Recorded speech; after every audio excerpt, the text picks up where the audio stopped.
Guten Abend, liebe Zuschauer. Ich heiße Kiriko Nishiyama. Ich bin Vorstandsmitglied der Deutsch-Japanischen Gesellschaft in Bayern. Es ist Adventzeit im Jahr 2020 und ich begrüße Sie zu dieser Online-Veranstaltung zur Ruhe kommen mit Zen-Buddhismus und Klaviermusik. Zusammen mit Pianistin Frau Masako Ota und mit meinem Vorstandskollegen Herrn Willi Huber bin ich zu Gast im Zen-Kloster Eisenbuch. Es ist ein wunderschöner Ort, der sich ca. 100 Kilometer östlich von München befindet. Jetzt hören wir das erste Klavierspiel von Frau Masako Ota.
Lieber Humo Nakagawa Roshi, vielen herzlichen Dank, dass wir dieses Gespräch mit Ihnen durchführen zu können. Wenn wir das Jahr zurückblicken, das Jahr 2020, das war ein ganz ungewöhnliches Jahr. Vieles passiert in dieser Corona-Krise. Wir leben in einer ganz herausfordernden Zeit. Viele Menschen haben dieses Jahr so viele Verluste erlebt. Viele haben auch Ängste. Viele spüren ja auch große Unsicherheit, wie mit ihrer finanziellen Lage, aber auch mit ihrem Leben jetzt weitergeht. Was lehrt uns der Zen-Buddhismus zu dieser Situation, die uns herausfordert?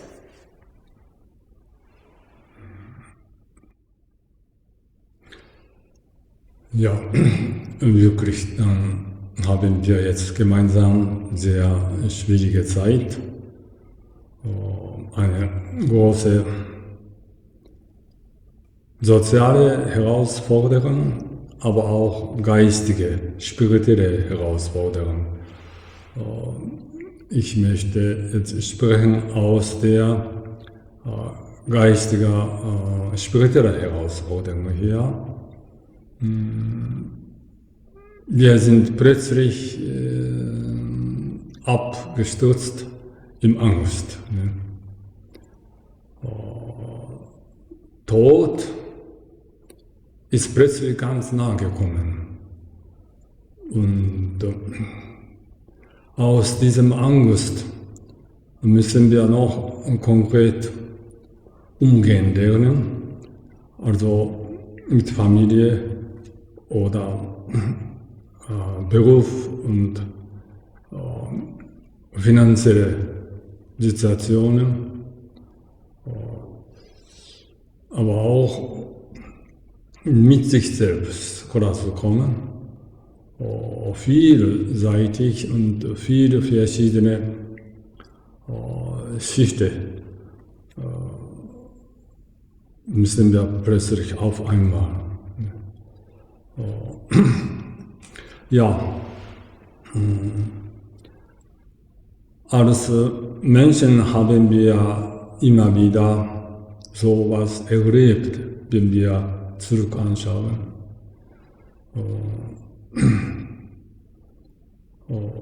Und zuerst müssen wir lernen, zu sich selbst zurückkehren. Mit bewusster Atmung ganz da sein, wenn es schwierig ist, auch diese Atmung zählen. 1, 2, 3. Wir können damit nicht gleich konkrete Probleme etwas lösen, aber das ist der Motor, dass wir mit dem Problem auseinandersetzen können. Wieso ein tiefes Ein- und Ausatmen ein Motor oder ein Schlüssel, um ein Problem zu lösen? Wie funktioniert es? Frustrierend und mit voller Angst können wir eigentlich nicht anfangen. Nur reagieren wir so und so, aber sicher keine gute, konkrete Lösung finden. Kurz gesagt, wir müssen sterben. Davor Angst haben, sicher, aber jetzt ganz konkret geworden. Es ist keine allgemeine Herausforderung, sondern konkret. Deshalb konkret brauchen wir mit Körper spüren, zu sich selbst zurückkehren. Und noch nächster Schritt, zu sich selbst zurückkehren, zur Ruhe kommen, Ruhe verweilen und weiter so bleiben mit sich selbst, bis es klar wird, was ich eigentlich tun soll und kann. Zum Beispiel jetzt möchte ich unbedingt Oma besuchen, das ist im Krankenhaus da ist. Sowieso kann ich nicht konkret sehen, trotzdem mein Bedürfnis unbedingt. Ne? Und solche wirklich gut ist und wirklich vernünftig gut ist, mit Herzens her entschieden ist. Da muss er klar kommen. Da brauchen wir unbedingt innere Klarheit. Deshalb zuerst zur Ruhe kommen und die Situation annehmen, weil nichts anderes ist. Muss so annehmen, weil es so ist. Trotzdem daraus Kraft bekommen, ja, deshalb mache ich das, ich muss das machen. So nicht Reaktion, sondern durch das Herzen wirklich mit ganzem Herzen gefühlte Entscheidung, so möchte ich sagen. Das heißt, Ein- und Ausatmen, das ist die Basis auch für eine Meditation. Ich meine, wenn man Zen-Buddhismus hört, dann denkt man gleich an Meditation. Ist das, was Sie jetzt uns als Tipp geben? Ja, diese zur Ruhe kommen und klar sehen, das ist Meditation. Das ist der originales Wort, Pali und Sanskrit heißt Shamatha Vipassana.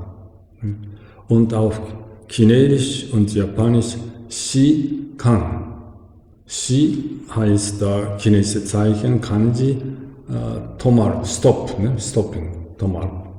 Kan ist der klar sehen, aber tief, meditativ klar sehen. Das ist Kan. Ne?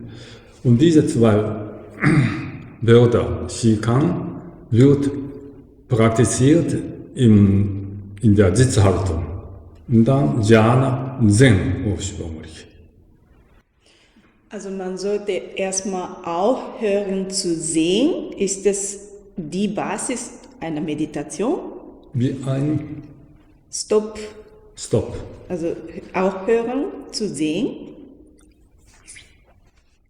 Shikan. Shikan zu stoppen bedeutet eben stoppen diese einfach nur reagieren. Ne? Mit voller Angst, mit voller Emotionen, Traurigkeit oder reagieren. Dann können wir nie etwas Richtiges tun. Weil das unsere Sicht trübt, weil wir damit nur beschäftigt sind im Kopf. Ja.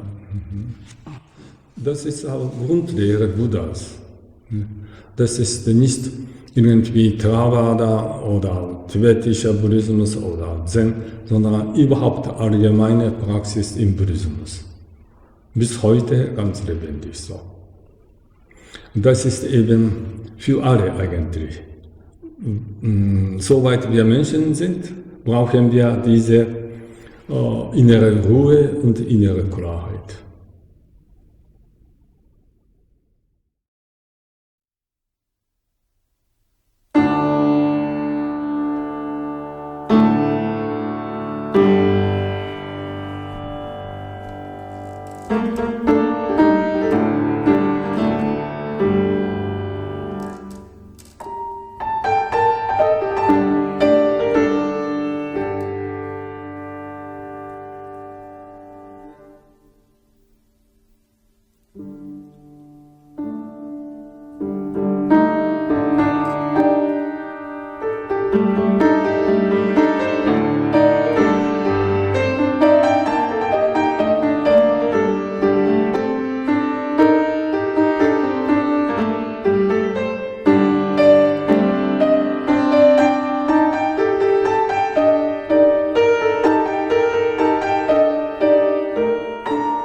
Und das sagen Sie auch zum Beispiel zu jemandem, der auch seinen Job verloren hat und jetzt wirklich, vielleicht wirklich hungrig ist, weil man auch kein Geld mehr hat, dann die ganze Familie gerät in eine Krise.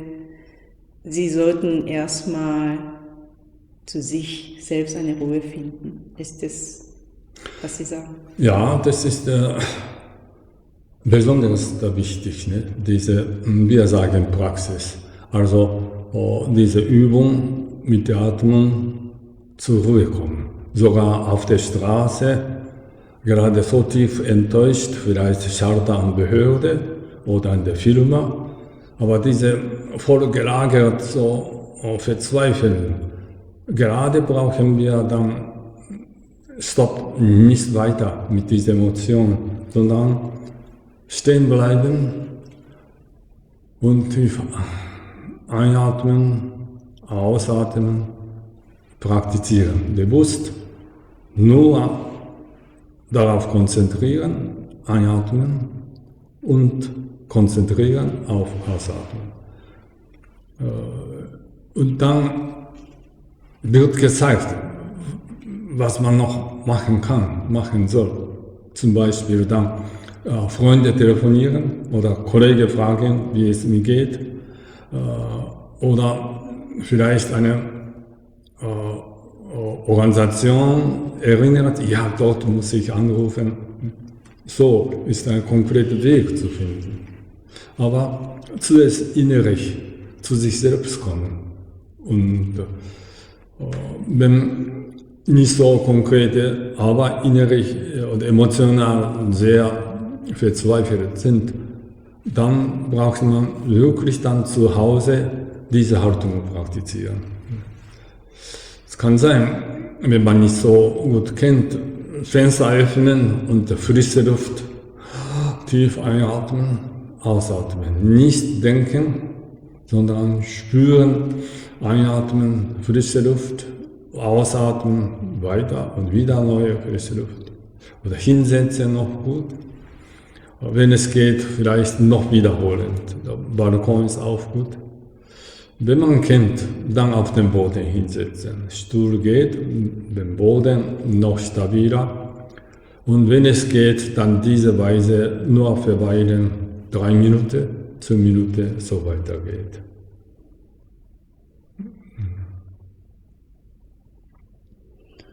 Was sagen Sie zur Einsamkeit? Wir müssen ja in der Pandemie voneinander Abstand halten. Und wenn man gerade an ältere Menschen denkt, die sowieso wirklich auch diese soziale Kontakt brauchen. Zum Beispiel mein Schwiegervater ist in einer Seniorenheim und er ist 90 Jahre alt. Er braucht ja auch Kontakte, Zuneigung, aber wir können ihn gar nicht mehr sehen. Ja. Wie können wir auch mit dieser riesen Unsicherheit auch umgehen, dass wir vielleicht ihn gar nicht mehr treffen könnten oder dass er auch möglicherweise sehr viel unter dieser Einsamkeit leidet.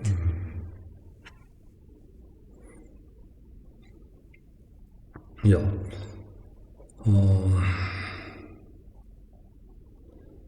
Aber zuerst sind wir mit voller dieser Emotionen. Traurig und hilflos. Ja, das stimmt.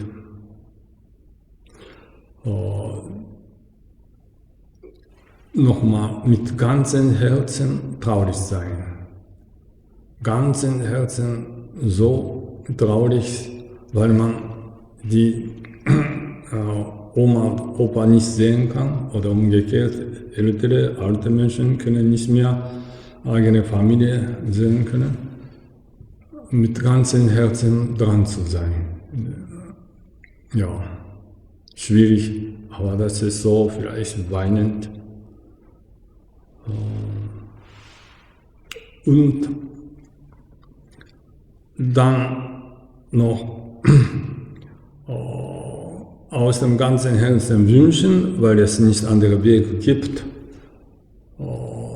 innere Kontakt, innere Verbundenheit mit dem gerade, das kann sein, gerade Sterbende, eigene Familienmitglieder denken und versuchen mit Kontakt, mit Herzen und innerlich so Worte senden, mit ihnen im Herzen kommunizieren.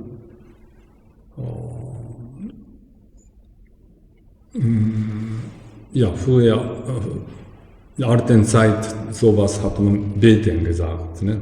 Beten, seelische Verbundenheit und alles Gutes wünschen, Frieden, Ruhe und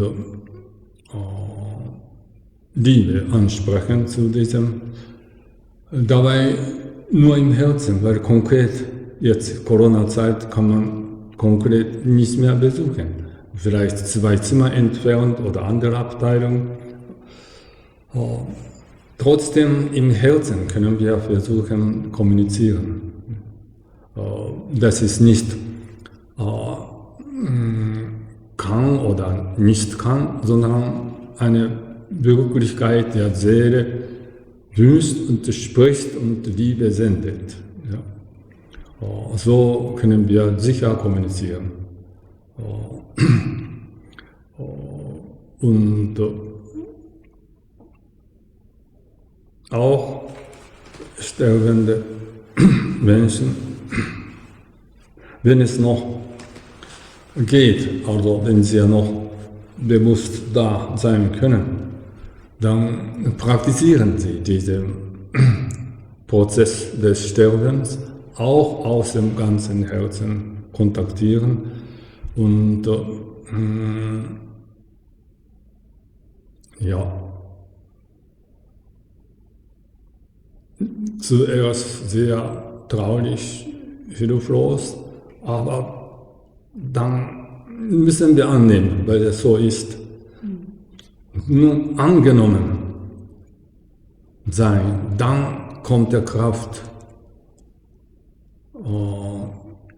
Danken, dass ihr so gekommen seid, dass ihr so begleitet habt, dass ihr jetzt noch an mich denkt und so weiter. Ne? Da, also eine Corona-Zeit ist gerade eine spirituelle Zeit. Wir können jetzt endlich wiederfinden, diese Möglichkeit, eine spirituelle Verbundenheit Möglichkeit.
Viele Menschen warten ja so sehnsüchtig nach einem Impfstoff.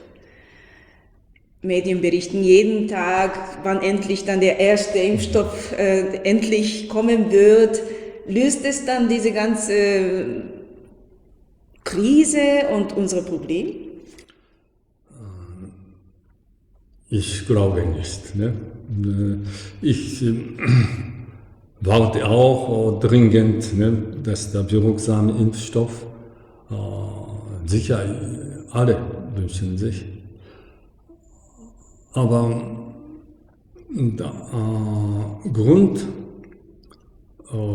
Herausforderung können wir nie mit Impfstoff etwas schieben. Das habe ich vorhin gesprochen. Wir müssen sterben. Sowieso, alle. Ja, und trotzdem jetzt nicht mehr solche intellektuelle Verständnis, sondern konkret. Dann müssen wir konkret umgehen. Das heißt, mit zuerst vielleicht voller heiße Träne einatmen, ausatmen. Ich muss sterben annehmen oder diese Situation annehmen. Impfstoff vielleicht wirkt, aber nächste Virus könnte sein, schon nächsten Monat entdeckt wird. Oder dritte Monat noch neue. Ja, wir eigentlich sterben jeden Abend. Was meinen Sie, wir sterben jeden Abend? Wir alle sterben sowieso irgendwann, aber wir sterben nicht jeden Abend. Als Ich, als Ego sterben wir jeden Abend. Schaltet ab, ich bin nicht da. Das ist Schlafzeit. Und am Morgen früh, Wecker, Tag, ich muss aufstehen. Das ist wieder ich wiedergeboren. Und dann dieses Ich habe ich große Angst.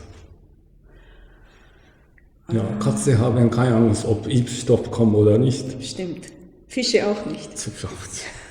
Und deshalb müssen wir als Menschen uns schulen, tief einatmen, ausatmen, Ruhe kommen.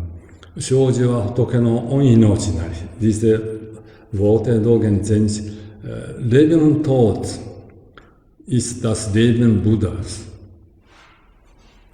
Leben und Tod, Sterbenprozess, alles inklusive das Leben Buddhas. Ja, wir lernen dabei, uns überlassen in das große Leben. Das große Ganze. Ja. Sozusagen ein großes Zyklus von Leben und Tod. So muss ich sagen. Also Impfstoff natürlich, wir werden bitte dann schnell wie möglich und wirksam und sie bemühen sich für uns alle. Stimmt diese Ebene. Aber sie können nicht lösen, Problem, dass wir sterben müssen. Krank werden. Abschied nehmen vom liebenden Menschen. Alles drin. Das ist schon Buddha gesagt. Und wir praktizieren als Zen in Sitzen, annehmen. Also jede Periode ist ja ein Tod des Iches und dann aufstehen, wieder aufstehen zum Leben. Das heißt, durch Meditation versucht man eigene Ego zu löschen oder zumindest zu unterdrücken. Ja, das ist wieder Ego-Bücher. Schwierig. Ja, aber körperlich dran zu machen, einfach nur sitzen. Und deshalb ein bisschen schmerzhaft, intensiv wird, ist immer eine gute Sache. Ego kann nicht mitspielen. So, da gut, morgen früh auch nicht so aktiv, dass ich dann sehr kostbare Zeit in Ruhe kommen und wirklich dann Weisheit des Lebens wirken lassen. Und nicht nur unseren Kopf, sondern unseren Herzen. So möchte ich sagen. Ich bedanke mich herzlich für unser Gespräch. Arigatou gozaimashita. Ja, ich bedanke mich auch. Ich bedanke mich auch bei Frau Masako Ota für ihr wunderbares Klavierspiel und auch bei meinen Kollegen, dem Willi Huber, für die technische Hilfe. Wir verabschieden uns von diesem wunderschönen Ort. Kloster Eisenbuch. Auf Wiedersehen. はい、ありがとうございます。